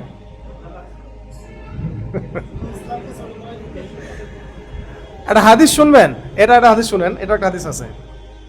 একটা হাদিসে আসছে যে একটা নারী, একটা স্ত্রী, নারী বলতে এখানে স্ত্রী, ধরেন যে কোনো ওজন নাই, তার শারীরিক কোনো ওজন নাই, মানে হায়েজ নেফাসের এরকম কোনো ওজন নাই।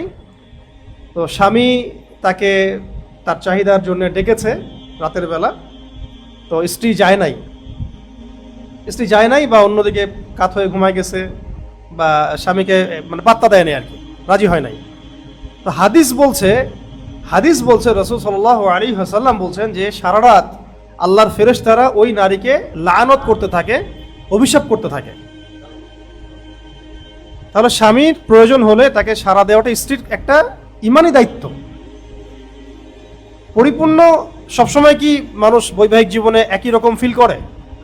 কখনো খুব ভালো ফিল করে, কখনো খুব এনজয় করছে, কখনো হয়তো অত এনজয় করছে না, কখনো হয়ে যাচ্ছে, এরকম হয় সাধারণত। এখন সবসময় কি মানুষ একই রকম ফিল করে নাকি? হয়তো ওই সময়ে স্বামী বেশি চাহিদা আছে, স্ত্রী অত চাহিদা ফিল করছে না, কিন্তু এই হাদিসের উপর আমলের স্বার্থে, আল্লাহ সন্তুষ্টির স্বার্থে তাকে সাড়া দিতে হবে, না হলে সে গুনাহগার হচ্ছে।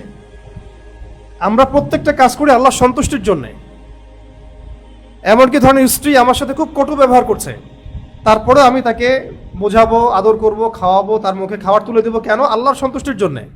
আমি কিন্তু তার প্রতি সন্তুষ্ট না এখন, তবুও আমি এটাকে মিউচুয়াল করছি। কেন? আল্লাহর সন্তুষ্টির জন্যে। সিমিলারলি ওই সময় হয়তো স্ত্রীর 100% ইচ্ছা করছে না, কিন্তু স্বামীর ইচ্ছা করছে। আল্লাহর সন্তুষ্টির জন্য স্ত্রীর উপর ওয়াজিব হচ্ছে স্বামীকে সঙ্গ দেওয়া। জোরের কি আছে এখানে?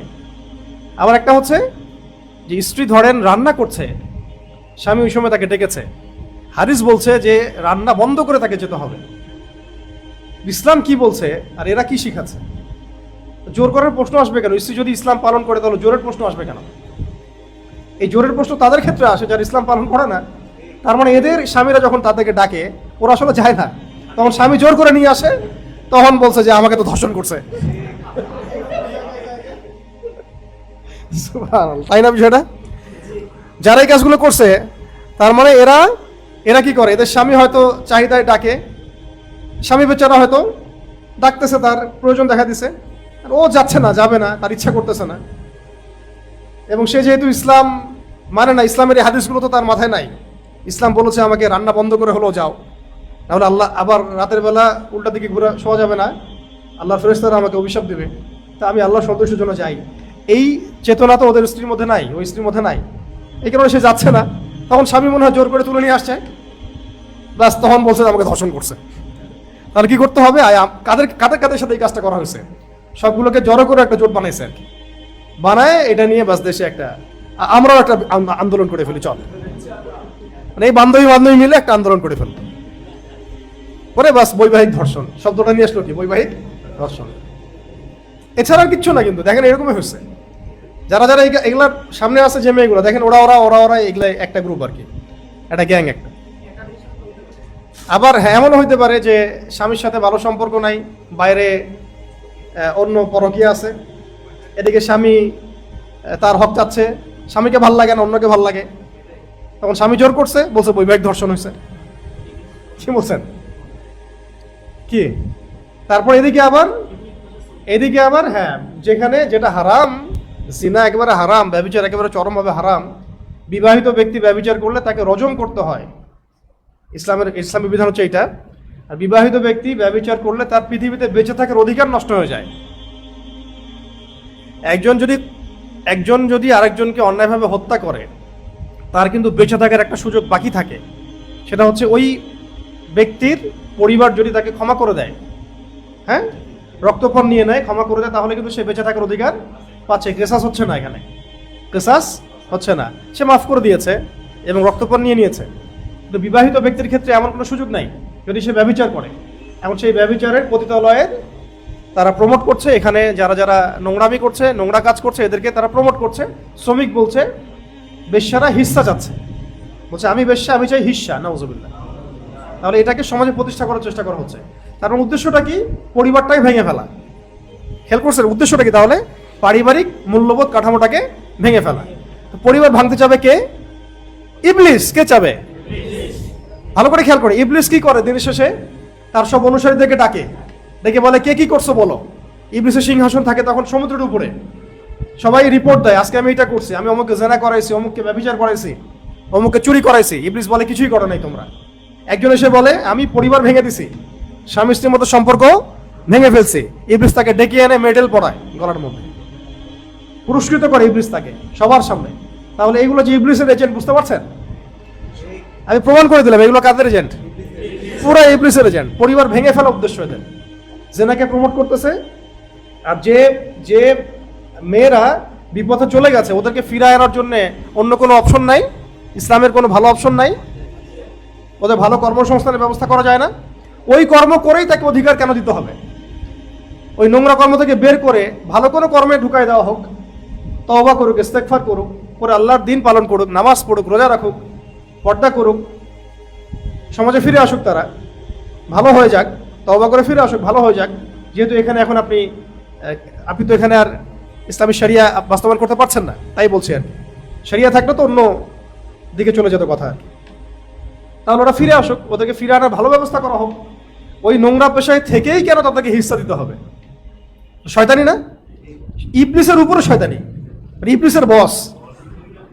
ইবলিসের বস এটা। কিন্তু একে তো পরিবার ভাঙছে একদিক দিয়ে, আরেকদিক দিয়ে সমাজের মধ্যে জেনা ব্যভিচার এগুলোকে প্রমোট করছে। তাহলে স্বামী বেচারা এদিকে ধর্ষণের শিকার যদি হয়, ওই ভয়ে তো বেচারাও যাবেই না বউয়ের কাছে। ওর হচ্ছে ভালো আমি ওই হিস্সার কাছেই যাই, ওকে হিস্সা দিয়ে আমি বেশ্যার সাথে রাত কাটাই, নাউজুবিল্লাহ। তাহলে দেখেন কি প্ল্যানটা করছে তারা, মাস্টার প্ল্যান। আমি এটা নিয়ে আলাপ করতে চাইনি আজকে, মানে কথাগুলো বের হয়ে গেল মুখে কথা। তো কথা হচ্ছে যে আমরা যেন এমন কোনো বিষয়ে শাসকের আনুগত্য না করি যেটা আমাদেরকে আল্লাহর বিধান থেকে কি করবে, দূরে সরাই দিবে। খুব খেয়াল রাখবেন। এরকম এলজিবিটিও কিন্তু একটা ফাঁদ, ওদের ট্রান্সজেন্ডার একটা ফাঁদ, সমকামিতা একটা ফাঁদ চলতেছে। এগুলো থেকে আমাদেরকে সতর্ক থাকতে হবে এবং প্রতিবাদ করতে হবে। শুধু সতর্ক না, বরং প্রতিবাদ করতে হবে। তারা যদি ভালো কাজ করে আমরা উৎসাহিত করব, উৎসাহ দিব।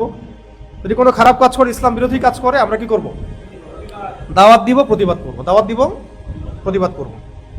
তারপরে 5 নম্বর হচ্ছে সৎ কাজে পরস্পরকে সহযোগিতা করা, ভালো কাজে একে অপরকে সহযোগিতা করা, মানে সৎ কাজে আদেশ দেওয়া, অসৎ কাজে নিষেধ করা। এটা নিয়ে ইনশাআল্লাহ আরেকদিন কথা হবে, দাওয়াতের বিষয় আছে এখানে। আর 6 নম্বর দণ্ডবিধি কায়েম করা, দণ্ডবিধি কায়েম করা। এটা হচ্ছে আল্লাহ পাকের যে দণ্ডবিধিগুলো আছে, যেমন চোরের হাত কেটে ফেলা, তারপরে আপনার এই যে জেনার শাস্তি, ব্যভিচারের শাস্তি, মদ পানের শাস্তি ইত্যাদি, হুদুদ এবং কিসাস, এগুলোকে বাস্তবায়ন করা। তো এটা বাস্তবায়ন করব কখন আমরা, যখন ইসলামী রাষ্ট্র হবে তখন তো, নাকি? তো রাষ্ট্রের দিকে না গেলে এটার উপর আমরা কি আমল করতে পারবো? তাহলে ইমানের এই শাখার উপর আমল করতে হলেও তো আমাকে রাষ্ট্র লাগবে। ওই জন্য আমাদেরকে ইসলামী রাষ্ট্রের দিকে যেতে হবে, ওই ফিকির করতে হবে ইনশাআল্লাহ। 7 নম্বর আল্লাহর রাস্তায় জিহাদ করা, আল্লাহর রাস্তায় জিহাদ করা এবং ইসলামী রাষ্ট্রের সীমান্ত পাহারা দেয়া। ইসলামী রাষ্ট্র সীমান্ত পাহারা দেয়া, এটাও জিহাদের অন্তর্ভুক্ত। ইসলামী রাষ্ট্রের সীমান্ত পাহারা দেয়া জিহাদের অন্তর্ভুক্ত। 8 নম্বর আমানত আদায় করা, আমানত আদায় করা এবং গনিমতের মালের 5 ভাগের 1 ভাগ আদায় করাও এর অন্তর্ভুক্ত। গনিমতের মালের 5 ভাগের 1 ভাগ আদায় করাও এর অন্তর্ভুক্ত। তারপর 9 নম্বর ঋণ পরিশোধ করা, কারো ঋণ পরিশোধ করে দেওয়া, এটাও ইমানের অন্তর্ভুক্ত একটা কাজ। আর 10 নম্বর প্রতিবেশীকে সম্মান করা, প্রতিবেশীকে সম্মান করা। এটাও তো আমাদের সমাজ থেকে প্রায় উঠেই যাচ্ছে, অথচ প্রতিবেশীর কিন্তু অনেক হক আছে। আসলে আমরাও নিজেরাও করতে পারছি না ঠিক মতো। ফ্ল্যাট বাড়ি সিস্টেমে তো আমরা বুঝিও না যে আসলে কোন ফ্ল্যাটে কারা আছে, এটাও বোঝা যায় না অনেক সময়। তো এগুলো ফিরায় আনার চেষ্টা করতে হবে, আল্লাহ পাক তৌফিক দান করেন। আমি 11 নম্বর হচ্ছে মানুষের সাথে ভালো ব্যবহার করা। 12 নম্বর হচ্ছে হালালভাবে সম্পদ অর্জন করা, হালালভাবে সম্পদ অর্জন করা মানে বৈধ পন্থায় অর্জন করা, বৈধ পন্থায় খরচ করা, বৈধ পন্থায় অর্জন করা এবং বৈধ পন্থায় খরচ করা। মানে আমাদের শুধু মানে আর্নিংয়ের হিসাব দেওয়া লাগবে তা না, কিন্তু আমরা কোন কোন খাতে ব্যয় করছি এটার হিসাবও আমাদেরকে দিতে হবে। তাই উপার্জনও খেয়াল রাখতে হবে, ব্যয়টাও খেয়াল রাখতে হবে। 13 নম্বর সালামের উত্তর দেয়া, সালামের উত্তর দেয়া। ওয়া আলাইকুম আসসালাম ওয়া রাহমাতুল্লাহি ওয়া বারাকাতুহু, এটা বলা। যদি বলে আসসালামু আলাইকুম তাহলে বলবো ওয়া আলাইকুম আসসালাম ওয়া রাহমাতুল্লাহ, কমপক্ষে ওয়া আলাইকুম আসসালাম এতটুকু। আর আপনি যত বেশি বলবে তত বেশি নাকি, তাই না? 10 করে বাড়বে। পরিপূর্ণ সালাম আসসালামু আলাইকুম ওয়া রাহমাতুল্লাহি ওয়া বারাকাতুহু, ওয়া আলাইকুম আসসালাম ওয়া রাহমাতুল্লাহি ওয়া বারাকাতুহু। সালামটা ভালো করে শুদ্ধ করে দেওয়ার চেষ্টা করব। অনেকেই কিছু শর্টকাট সালাম বের করে ফেলছি, হ্যাঁ, এগুলো উচ্চারণ বিকৃত হয়ে যায়, অর্থ চেঞ্জ হয়ে যায়। 14 নম্বর হাঁচি দাতার উত্তর দেওয়া। আলহামদুলিল্লাহ কেউ যদি বলে হাঁচি দিয়ে কি বলবো, আলহামদুলিল্লাহ। 15 নম্বর মানুষের ক্ষতি থেকে বিরত থাকা, মানে অন্যের ক্ষতি করা থেকে বিরত থাকা। আচ্ছা, 16 নম্বর অহেতুক খেল তামাশা থেকে দূরে থাকা। যে ওই যে আমি গত দার্সে বলছিলাম যে খেলার মধ্যে কোনো রকম ফিজিক্যাল উপকারিতা নাই, ফিজিক্যাল মানসিক কসরত নাই, শরীরচর্চা নাই, উপকারিতা নাই, এগুলো খেলাও যাবে না। এগুলো খেলাও আসলে নেহায়েত অনর্থক কথা এবং কাজ। যে খেলাধুলার মধ্যে ফিজিক্যাল উপকারিতা আছে, ফিটনেস ঠিক রাখার ব্যাপার আছে, ঘাম ঝরবে, হ্যাঁ, এগুলো ভালো। এগুলো আপনাকে শারীরিকভাবে সুস্থ রাখবে, আপনার কোলেস্টেরল কমাই দিবে, খারাপ কোলেস্টেরল আর কি, আপনার রুচি বাড়াবে, আপনার মানে সব অনেক দিক দিয়ে উপকার আছে। মাইন্ড ফ্রেশ রাখবে আপনার, তখন আপনি ঘুমটাও ক্লিয়ার হবে, মাইন্ডটাও শার্প হবে, ব্রেন ভালো থাকবে আর কি। সব কিছু মিলায় কিছু খেলাধুলা অবশ্যই করা উচিত, ঠিক আছে?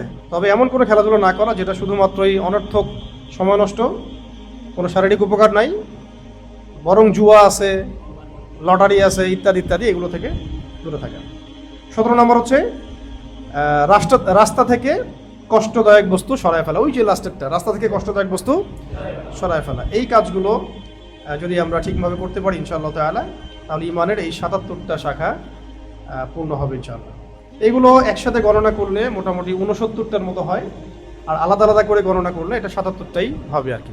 ঠিক আছে, তো আমরা আজকে দার্সে 2 নম্বর হাদিসটা শেষ করলাম ফয়জুল কালাম কিতাবের, যে হাদিসের মধ্যে বলা হয়েছে, হাদিসের রাবিকে আবু হুরায়রা রাদিয়াল্লাহু তাআলা আনহু, তিনি বলেছিলেন যে রাসূল সাল্লাল্লাহু আলাইহি ওয়াসাল্লাম বলেছেন, ইমানের 70-এর অধিক শাখা আছে, যার মধ্যে সবচেয়ে আফদালুহা কাউলু লা ইলাহা ইল্লাল্লাহ, এটা সবচেয়ে উঁচু শাখা। আর সবচেয়ে নিচু শাখা ইমাতাতুল আযান আনিত তারিক, রাস্তা থেকে কষ্টদায়ক বস্তুকে সরায় ফেলা।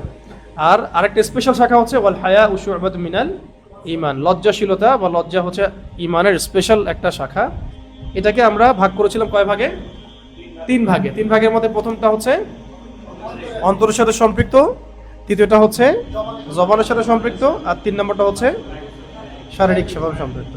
তো অন্তরের সাথে সম্পৃক্ত চলে গেছে মোট 24টা, জবানের সাথে 7টা, আর এই 38টার মধ্যে আবার 3 ভাগ করে ফেলছি আমরা। একক ব্যক্তির সাথে, একাধিক ব্যক্তির সাথে সম্পৃক্ত, আর আমভাবে মুসলিমদের সাথে সম্পৃক্ত। একক ব্যক্তির সাথে সম্পৃক্ত কয়টা? 15টা, আর একের অধিক 6টা, এবং আমভাবে আওয়ামদের সাথে, মুসলিমদের সাথে 17টা। আল্লাহ পাক যেন আমাদের সবাইকে এই পুরো ইমানের 77টা শাখার উপর আমল করার তৌফিক দান করেন। এটা বড় একটা দোয়া হবে, কারণ সবাই কিন্তু সব শাখায় আমল করতে নাও পারতে পারে, তাই না? আমরা দোয়া করি আল্লাহ পাক যেন আমাদের ইমানের প্রত্যেকটা শাখায় আমল করার তৌফিক দান করেন, এবং সেই আমলের উপর অটল থাকার তৌফিক দান করেন। আজকে যা শিখলাম, জানলাম, শুনলাম, এটাকে, এর মধ্যে ভুলগুলো আল্লাহ মাফ করে দেন, এবং ভালো বিষয়গুলো আল্লাহ পাক আমাদেরকে মনে রাখার তৌফিক দান করেন, এবং সবাই এটা আমরা প্রচারও করবো ইনশাআল্লাহ। আর ইনশাআল্লাহ পরের দার্সে আপনাদের সবাইকে আগাম দাওয়াত দিচ্ছি, এটা হবে আগামী পরশু রবিবার ইনশাআল্লাহ। আমাদের টপিক হচ্ছে যুলহিজ্জার এই দশকের তাৎপর্য, এর গুরুত্ব, ফজিলত এবং এর মৌলিক শিক্ষা, এবং আসন্ন কোরবানি, তারপরে আরাফা, সওম, এইগুলো নিয়ে ইনশাআল্লাহ আমরা একটা বিস্তারিত আলোচনা করবো ইনশাআল্লাহ। ঠিক আছে, আপনারা সবাই চলে আসবেন আগামী রবিবারে বিকেল 5টায় চলে আসেন। এখানে নামাজ হবে ইনশাআল্লাহ 5:15টায়, আর যদি নামাজ পড়ে আসেন তাহলে 5:30টায় দার্স শুরু হবে ইনশাআল্লাহ তাআলা। সবাই দোয়া পড়ি আমরা। সুবহানাকা আল্লাহুম্মা ওয়া বিহামদিক আশহাদু আল্লা ইলাহা ইল্লা আনতা আস্তাগফিরুকা ওয়া আতুবু ইলাইক। আসসালামু আলাইকুম ওয়া রাহমাতুল্লাহি ওয়া বারাকাতুহু।